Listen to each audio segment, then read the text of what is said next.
मुंबई में नशे के कारोबारी छोटे बच्चों का इस्तेमाल कर रहे हैं। कांग्रेस विधायक अमीन पटेल का विधानसभा में भावनात्मक भाषण। चुका है और अध्यक्ष महोदय, छोटे छोटे बच्चों को, स्कूल और कॉलेज के बच्चों को यूज किया जा रहा है इसका तस्करी करने के लिए, इसका सेल करने के लिए। और ये छोटे छोटे बच्चे पैसे की लालच में आकर के पहला तो ड्रग यूज करने लगते हैं और उसके बाद में ड्रग का पेडलिंग करने लगते हैं। अध्यक्ष महोदय, इन बच्चों को इसमें से बाहर निकालना बहुत जरूरी है। कांग्रेस पार्टी के वरिष्ठ विधायक और महाराष्ट्र विधानसभा में पार्टी के उपनेता अमीन पटेल विधानसभा में हमेशा समाज के उन मुद्दों को उठाते हैं जिससे समाज के सभी वर्ग की भलाई हो। वो समाज को बांटने वाले मुद्दों से हमेशा परहेज करते हैं। सोमवार को उन्होंने मुंबई और इसके उपनगरीय इलाकों में बढ़ते नशे पर राज्य सरकार से कई सवाल पूछे। उन्होंने कहा कि नशे से हमारे देश की युवा पीढ़ी बर्बाद हो रही है। नशे के कारोबारी इस धंधे में बच्चों का इस्तेमाल कर रहे हैं।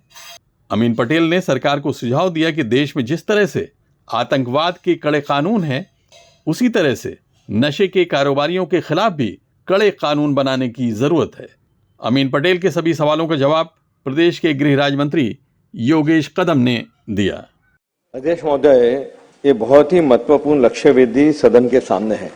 अध्यक्ष महोदय, जो ड्रग्स का कारोबार आज मुंबई में और महाराष्ट्र में हो रहा है, वो ड्रग्स का कारोबार हमारे देश की नींव को खोखला कर रहा है, हमारे समाज की नींव को खोखला कर रहा है। खास करके जो तरुण पीढ़ी है, जो यंग जनरेशन है, उसको खत्म करने का ये काम कर रहा है।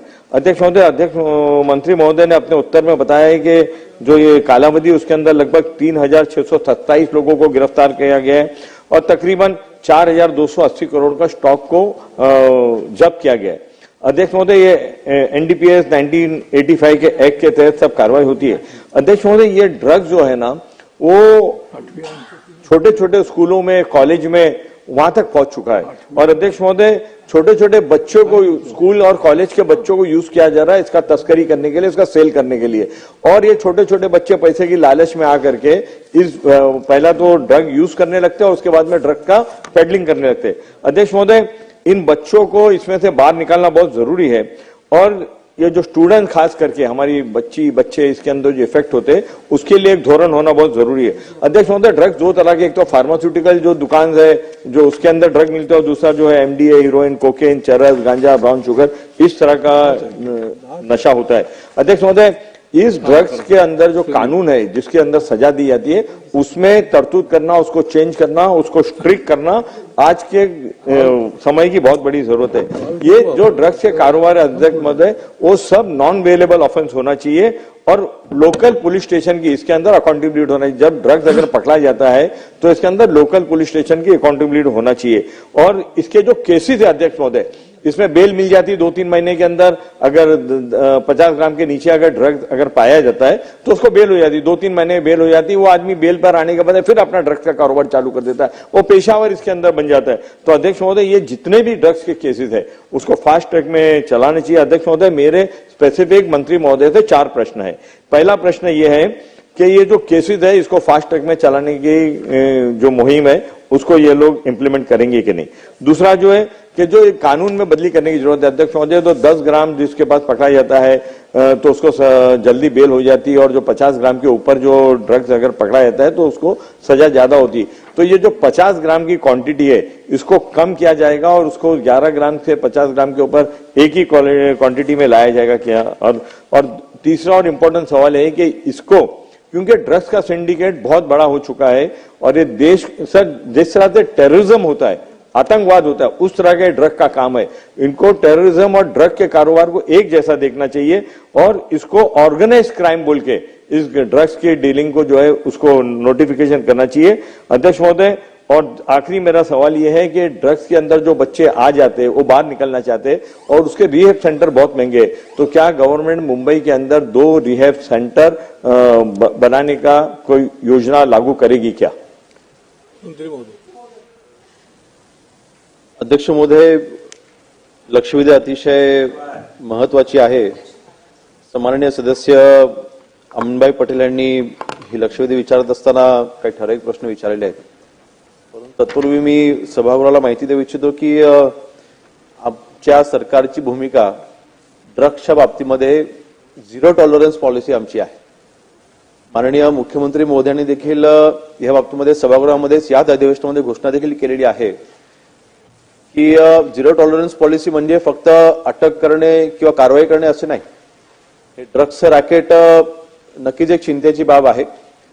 महाराष्ट्रामध्ये मुंबईसारख्या, पुण्यासारख्या, नवी मुंबईसारख्या शहरांमध्ये ड्रग्स हे अतिशय सोप्यारित्या बनवता येतात, ते विकता येतात आणि हे सगळं सिंडिकेट चालत असताना जर का कोणी पोलीस अधिकारी ह्या जर का कोणा ड्रग पेडलर सोबत किंवा कोणासोबत जर का आढळला करत किंवा त्यांना मदत करत असताना आढळला तर त्याच्यावरती सस्पेन्शन नाही, त्याला बडतर्फ केलं जाईल. तर इतका कडक कारवाई करायची आपली तयारी आहे, कारण शेवटी आपल्या पुढच्या पिढीचं भविष्य याच्यावरती निर्भर आहे. आणि अशा वेळेस नक्कीच आपण जे इथे मुद्दा मांडलेला आहे की ड्रग्सची कारवाई करण्याच्या बाबतीमध्ये काही कायदे हे नक्की आपल्या अडचणीमध्ये येतात. त्याच्यामध्ये 10 ग्रामपेक्षा जास्त ड्रग्ज जर कोणाकडे सापडलं तर आपण त्याला पेडलर म्हणून आपण त्याला ट्रीट करतो. 50 ग्रामपेक्षा जास्त जर का तिथे ड्रग्ज जर का सापडलं त्याला कमीत कमी 2 ते 3 वर्षाची शिक्षा असते आणि तो अटक राहतो. तर अशा वेळेला आपला जो प्रश्न होता स्पेसिफिक की 50 ग्रामच्या आतमध्ये जर का ड्रग सापडलं किंवा जर का कोणी त्याच्यामध्ये पेडलर जर का सापडले तर त्याला देखील तीच कडक शिक्षा व्हावी. नक्कीच तसा कायद्यामध्ये बदल करणं आवश्यक असेल, तो देखील बदल केला जाईल. आणि दुसरा आपला प्रश्न जो होता तो फास्ट ट्रॅक कोर्ट्स. सध्या ह्याच्यामध्ये कोर्टामध्ये तशा कुठल्याही केसेस प्रलंबित अशा जास्त राहत नाहीत. आपण ज्यावेळेला उदाहरणार्थ आता हा प्रश्न जो आहे तो मालवणी पोलीस स्टेशनच्या अखत्यारीमधला हा प्रश्न आहे. आपल्याला सांगेन 2024 जानेवारीमध्ये आपण मालवणी पोलीस स्टेशनच्या अखत्यारीमध्ये एमडी बनवणारी एक घराच्या आतमध्ये एक लॅब तयार केली होती. 503 ग्रामचा आपण ड्रग तिथे पकडलं, जवळपास 1,05,00,000च्या ती रकमेचं आपण ड्रग तिथे पकडलं. फेब्रुवारी महिन्यामध्ये 2024ला चरस जवळपास 1 कोटीचा आपण मालवणी पोलीस स्टेशनच्या अंडर आपण तिथे पकडलं. म्हणजे पोलीस कारवाई करते, नाही असं नाही, परंतु ह्या सगळ्या कारवाई होत असताना आणि ह्या कारवाई जेव्हा झाल्या 503 ग्राम का आपण एकत्र पकडलं नाही, अगोदर जो डिस्ट्रीब्युटर होता 20 ग्राम विकताना त्याला आपण पकडलं आणि मग हळूहळू आपण चेनेज आपण म्हणजे स्थापित करून आपण त्याच्यावरती आपण ही मोठी कारवाई केलेली आहे. आणि म्हणून फास्ट ट्रॅकची तशी मला आवश्यकता वाटत नाही, परंतु गरज पडली तर आपण तो देखील नक्की जाऊन विचार करू. आणि आपण जो तिसरा विषय जो मांडला तो रिहॅबचा, नक्कीच आज मुंबई सारख्या शहरामध्ये रिहॅब सेंटरची आवश्यकता आहे.